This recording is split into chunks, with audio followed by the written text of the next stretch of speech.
السلام عليكم. إليكم فنانات عربيات أنجبنا من دون زواج رسمي وعشنا أزمة نسب الأولاد. الفنانة اللبنانية قمر التي لم تستطع حتى الآن إثبات نسب ابنها جيمي على رغم دعاوي قضايا كتير أقامتها ضد رجل الأعمال المصري جمال مروان اللي بتتهمه بأنه والد الطفل جيمي.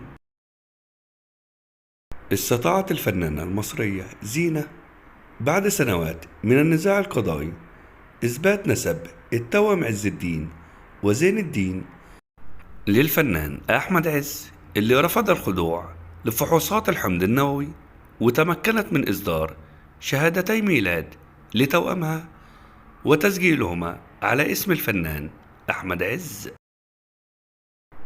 تزوجت الفنانة المصرية الراحلة هند رستم سرا من المخرج حسن رضا، وأنجبت منه ابنتها الوحيدة بسنت، ولكنه رفض الاعتراف بالزواج وبابنته قبل أن يخضع لتهديداتها بالفضيحة والتشهير به.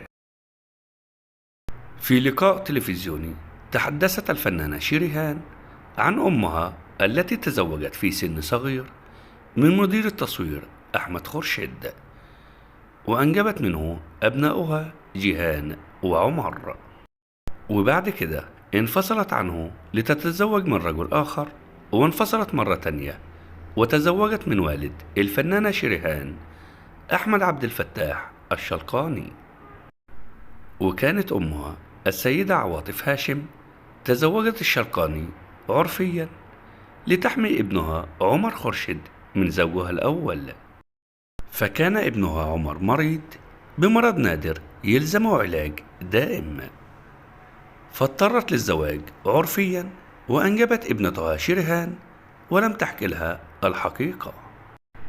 وقالت شريهان إنها عرفت بأن والدها هو أحمد عبد الفتاح الشلقاني وهي في عمر 11 سنة، وفي اليوم اللي اعترفت فيه أمها بالأمر أخبرتها أنه توفي فلم تستطع أن تلتقي به كوالد لها.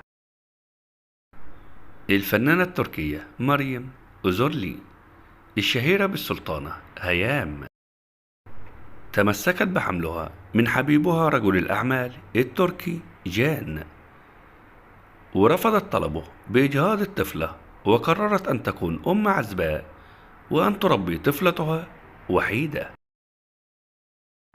الفنانة التونسية عائشة عطية أثارت حالة من الجدل الكبير بعد إعلان حملها بدون زواج من حبيبها الذي تخلى عنها ورفض الارتباط بها رغم وعده لها بالزواج.